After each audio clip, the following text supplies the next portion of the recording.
దేవుడి స్తోత్రం అండి. ఆత్మీయ తల్లిదండ్రులకు నా వందనాలు. మీ అందరికి నా వందనాలు. నేను చెప్పే సాక్ష్యం ఏంటంటే, పోయిన ఎలకొట్టడానికి చాలా సమస్యల్లో ఉన్నానండి. మరి దేవుడు కృపను బట్టి, ఆత్మీయ తల్లిదండ్రుల ప్రార్థన బట్టి, మరి మా అమ్మగారి ప్రార్థన బట్టి, మరి దేవుడు చాలా విషయాల్లో సమస్యల నుంచి విడుదల ఇచ్చాడండి. దేవుడికి నా వందనాలండి.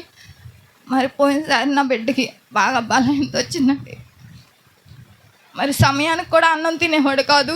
మరి కాళ్ళు చేతులు బాగా లాగేసి అని ఏడ్చేవాడు. మరి కడుపు నిండా నిద్ర, కంటి నిండా నిద్ర లేదు, కడుపు నిండా అన్నం కూడా లేదు. మరి దేవుడిని అడిగాను, అయ్యా ఏంటయ్యా నాకు ఒక దాని మీద సమస్యలు వస్తున్నాయి అయ్యా, మరి నా సమస్యలకి మార్గం చూపించయ్యా, మరి నా తప్పులు పొరపాట్లు ఉంటే నన్ను క్షమించయ్యా, మరి నా భర్త వల్ల నా బిడ్డలకు సమస్యలు రాకూడదని ప్రార్థన చేయించుకుని అమ్మగారిని కూడా అడిగానండి. మరి పోయినసారి అయ్యగారు వచ్చినప్పుడు చెప్పానండి నా సమస్య. ఏం కాదమ్మా, సమస్య పోయిద్ది, ఏం కాదు, ప్రార్థన చేసుకో, మేము కూడా చేస్తామన్నారండి. మరి అట్టనే మరి అడిగానండి. మరి నా బిడ్డ విషయంలో కూడా చాలా సమస్యల నుంచి కూడా విడుదల ఇచ్చాడు దేవుడు. మరి ఉన్న బాధను కూడా తీసివేశాడండి.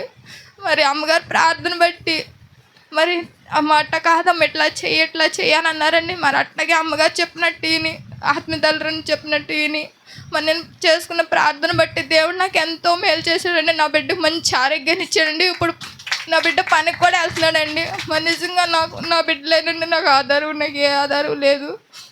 అయ్యా నువ్వు నా బిడ్డలు నాకు మంచి ఆరోగ్యాన్ని ఇస్తే ప్రభు, నా బిడ్డలు కాపాడుకునే శక్తిని నాకు ఇవ్వయ్యా నేను దేవుడిని అడుగుతున్నానండి.